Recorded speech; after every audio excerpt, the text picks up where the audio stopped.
Hey y'all, welcome back to Couples Therapy Sports Edition. I'm Tina, I'm Zach. and tonight we are going to talk about the Miami versus Ohio State game. That game was intense, boring, but also what? Julian Sand was sacked 5 times, Carson Beck only twice, so not that bad. But the game was just I don't mind blown. I don't even know. What do you think? I mean, from the get go, Miami was the more physical team. You know, Yes. they their ability to bounce back too after Fletcher fumbled on that second drive.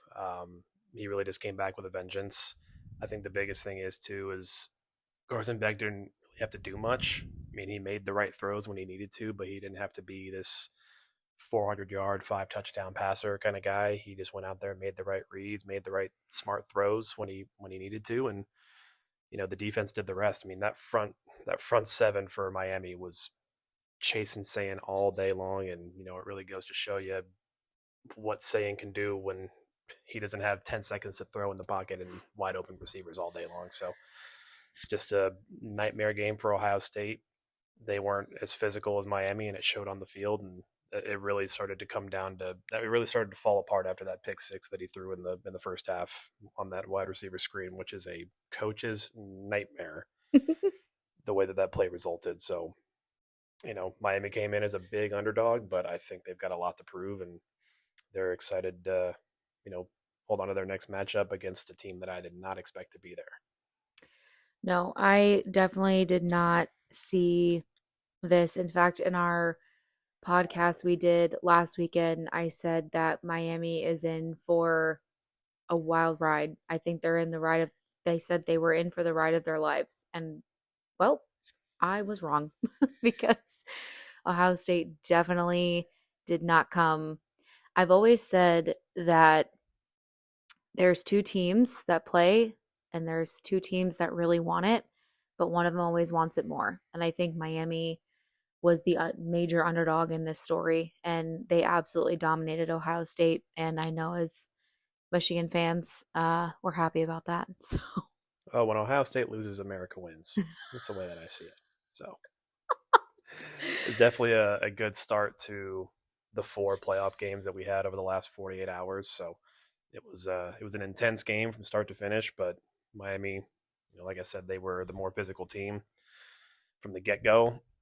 They really wanted to assert their dominance on the field, and they did that. And they're moving on 2 wins away from a national championship for the first time since 2001. So we'll see what happens in the next round. we sure will. About the Oregon versus Texas Tech game. We could probably tell you about this game in less than 5 words. Zach? Oregon dominated. See, I didn't even need 3 words. Oregon just dominated from the jump. They just Texas Tech Texas Tech didn't even show up to the game. Who? Exactly. Like they should have just stayed home and there would have been a better chance. They didn't put up any points. They were sloppy. Oregon didn't look that great either. Let me put that out there. Their defense was dominant, but their offense, Dan Lanning turned into Dan Campbell and he was going for it on fourth down almost every damn time. But Yeah. they got away with it, and they pulled out a win when they didn't look overly spectacular on offense, and they need to get themselves right against Indiana. Otherwise, it's gonna be a long day for them. But they've got about a week to correct some wrongs, and but better luck next year for Texas Tech. Goes to show you that it doesn't matter how much money you spend in the portal if you don't spend it on the right people. Yeah. Looking at some stats here. So the Texas Tech quarterback was sacked 4 times. He threw 2 pickles, which, if you know, a pickle is a pick. Pickle, pickle, pickle. Pickle, pickle, pickle.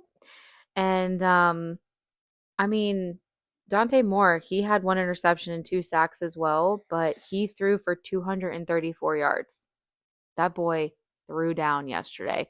And I mean, I predicted the score at the fourth quarter, at the beginning of the fourth quarter. I said it's going to be 23-0. She did. The fact that they had 0 points, not even a field goal. Like that Oregon defense just came out of the woodworks yesterday. So, congratulations to Oregon. but you guys are definitely in the fight for your lives next week versus Indiana. So, Alabama versus Indiana game. And let's see if we can say how the game went in less than 5 words. Go. Alabama who? Hoosier. Yeah, Hoosier. Yeah. Alabama didn't really do themselves a lot of favors in terms of proving that they belong to be in the playoffs when a lot of people were clamoring for Notre Dame. They had a better resume. I know that Alabama's a spicier ticket for a lot of people. It brings in more money. That's at the end of the day what the NCAA is looking for. But this game wasn't even close. A lot of people thought it was going to be the curse of the first round buys, which we didn't even really It touch on. technically was. Well, up until the Indiana game, because Right. the first 6 games for first round buys of this new 12-team playoff, going back to last year, every team that had a first round bye lost until we got to Indiana, Indiana and broke the mold. they definitely broke that curse. Fernando Mendoza proved to everybody why he was the Heisman winner to begin with. Heisman Mendoza. The Heisman Mendoza. The running game was strong. Their defense was stout. Ty Simpson was running for his life. He ended up even fracturing a rib. I know, poor Prayers thing. up for him. He was in tears. You hate to see it for any young kid like that in a extremely pivotal game. But Indiana proved once again why they're the number one team in the country. They've never won a national championship, nor has Oregon. So both of those teams are going to get a chance for their first one, just depending on who wins next Friday. But Mendoza was the Heisman for a reason, like I said. So and I also loved that they gave the player of the game to their center. Yeah, I think that's funny. it's not even necessarily funny, but it's different. You don't see that a lot, Hmm. especially for an offensive lineman, because Good for him. they don't necessarily have stats or anything like that. Their contribution isn't showing up in a box score, but it kind of embodies what Kurt Signetti wants in a team. They brought him over from Notre Dame. Notre Dame played in the national championship last year and lost to Ohio State, but brought him over. He's a winner.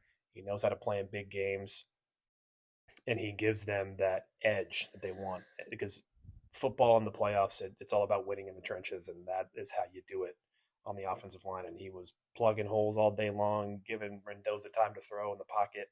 Hmm. So giving him the offensive player of the game, I thought was a cool gesture, and just shows that it's not all about one player, regardless of whether you have Mendoza, the Heisman winner, on the team, or anybody else in the country. It embodies that they're all one team. It's not just about one guy carrying the weight. So Indiana rolled, and the Tide were not rolling. So not roll Tide. They were just tied. They were tired. So Looking at the stats, though, I mean, they're both quarterbacks were sacked several times. But what's crazy to me is that Mendoza didn't really throw. He threw for 197 yards, but the two Alabama quarterbacks combined in the entire game did not throw for nearly that many yards. 167 yards total. That's crazy. Mendoza had more touchdown passes than he did incompletions. Yeah, Mendoza had he was 14 for 16. He had 3 touchdowns. That's give the man his It flowers. was like Literally, they played in the Rose Bowl. he was So, playing 7-on-7, which I was surprised that. I'm actually not even that surprised that they didn't throw that much. It was a sloppy game, yeah. or sloppy field, I should say. It was downpouring for 48 hours leading up to the Rose Bowl, which is kind of ironic that the Orange Bowl was bright and sunny, but out in Pasadena, California, it was nice and wet and rainy and gross. I know. But hey, Indiana came out on top, and congrats to them. So hopefully we'll see what they can do in the next round against Oregon, and that's going to be a fun one to watch. We are going to be talking about the Georgia Ole Miss college football playoff game. Just talk about the entire game was great. It was probably the most competitive game played in the last 2 days out of all 4 games. But the final minute and 4 seconds of that game was nail biting. You had field goals. It was 31-34. And then Georgia tied the game with a field goal. And then there was like, I think 9 seconds left. and then Ole Miss scored a field goal again, and then Georgia got the ball back to try to do something crazy with 6 seconds left on the clock, maybe a Hail Mary throwing it, and they fumbled it in the end zone for a Ole Miss safety, and the score was 39-34. Literally the most intense game between Wednesday and Thursday. Every other game was kind of sloppy, messy, boring, a little no score. Um, but the Georgia Ole Miss game was one to see. And Trinidad Chambliss, kudos to you. Give that man his flowers, his Triton spear. Like he needs something because he has a phenomenal story. I think he was in a D2 school, He was at and Ferris State for the past 2 years, yeah. D2, winning championships with them. So he has that kind of pedigree to win in those big games. But Hmm. he he hit the portal in this last offseason, and he wasn't even in the top. He was barely in the top 900 in terms of rankings for Mm, like overall players. I think he was the 80th ranked quarterback. It's not he wasn't sought out. In fact, he wasn't even the starter when the Ole Miss season started. that's right. Austin Simmons was the starter. He Yep. went down against Kentucky. Chambliss came in. The rest is history. Started putting up numbers. I mean, the kid plays with a ton of confidence, a ton of swagger. The chip on his shoulder is the size of Mount Rushmore. I mean, he just wants to go out and prove everybody wrong, and he shined when the lights were the brightest last night, He did. and I was extremely impressed with how he played. He never got down on himself when the score kept going back and forth. He just said, "All right, give me the ball back. I'm ready Yeah. to lead my team down the field. Let's score these points." The game had everything, especially because it was a rematch from earlier in the year when Georgia beat them by one score.